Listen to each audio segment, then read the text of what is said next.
పూర్తయిపోయింది. ఇప్పుడు తవ్విన వాళ్ళ మీద ఏం చర్య తీసుకుంటారని చూడాలి. ఇకపోతే గనుల శాఖ సొమ్ము సర్వే రాళ్ల పాలు, భూముల రీసర్వేకు 525 కోట్ల ఏపీఎండీసీ సొమ్ము ఖర్చు, ప్రభుత్వ పెద్దల ప్రాపకం కోసం గనుల శాఖ వెంకటరెడ్డి ధనకార్యం, సర్వే రాళ్ల కొనుగోలు పాలిషింగ్ రవాణాకు వెచ్చింపు, ప్రక్రియ ఆపేయడంతో ప్రశ్నార్థకమైన వ్యయమంటూ ప్రభుత్వం ఏదైనా కార్యక్రమం లేదా పథకాన్ని అమలు చేస్తుంటే దానికి వ్యయాన్ని సంబంధిత శాఖ భరిస్తుంది.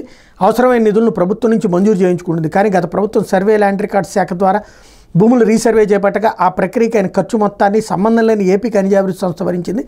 సర్వే రాళ్ల సరఫరాను ప్రభుత్వం ఏపీఎండీసీకి అప్పగిస్తే అందుకు ఆ సంస్థ 525 కోట్లు దారబోసింది. మొన్నటి వరకు ఎండీగాను వెంకటరెడ్డి సంస్థ అవసరాలను పట్టించుకోకుండా ప్రభుత్వ పెద్దల ప్రాపకం కోసం ఈ నిధులను ఎడాపెడా వాడేశారు. రాష్ట్ర వ్యాప్తంగా రీసర్వే పూర్తయిన గ్రామాల్లో సర్వే రాళ్లు పాతాల్సి వచ్చింది.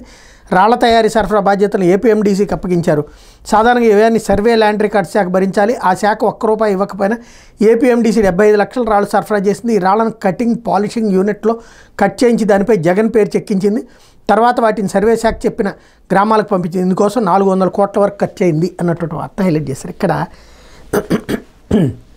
మన పత్రికలకు వచ్చినటువంటి దౌర్భాగ్యం ఏంటంటే నిజమైన వార్తని వక్రీకరించి రాసే క్రమంలో రాజకీయ కోణంలో నుంచి వేరే వైపుకి వెళ్ళిపోతే అసలు విషయం పక్కకి వెళ్ళిపోతుంది. ఏ శాఖ నుంచి ఏ శాఖ డబ్బులు ఖర్చు పెట్టుకున్నా అన్ని ప్రభుత్వ డబ్బులు ఈ జేబులో నుంచి పెట్టాలి ఈ జేబులో నుంచి పెట్టాలి అన్నటువంటిదే పాయింట్. అక్కడ అసలు పాయింట్ అది కాదు. వెంకటరెడ్డి అనేటువంటి వ్యక్తి గేమ్ ఆడింది ఏంటంటే జగన్ని కూడా వెర్రివేదం అని చేశాడు అక్కడ.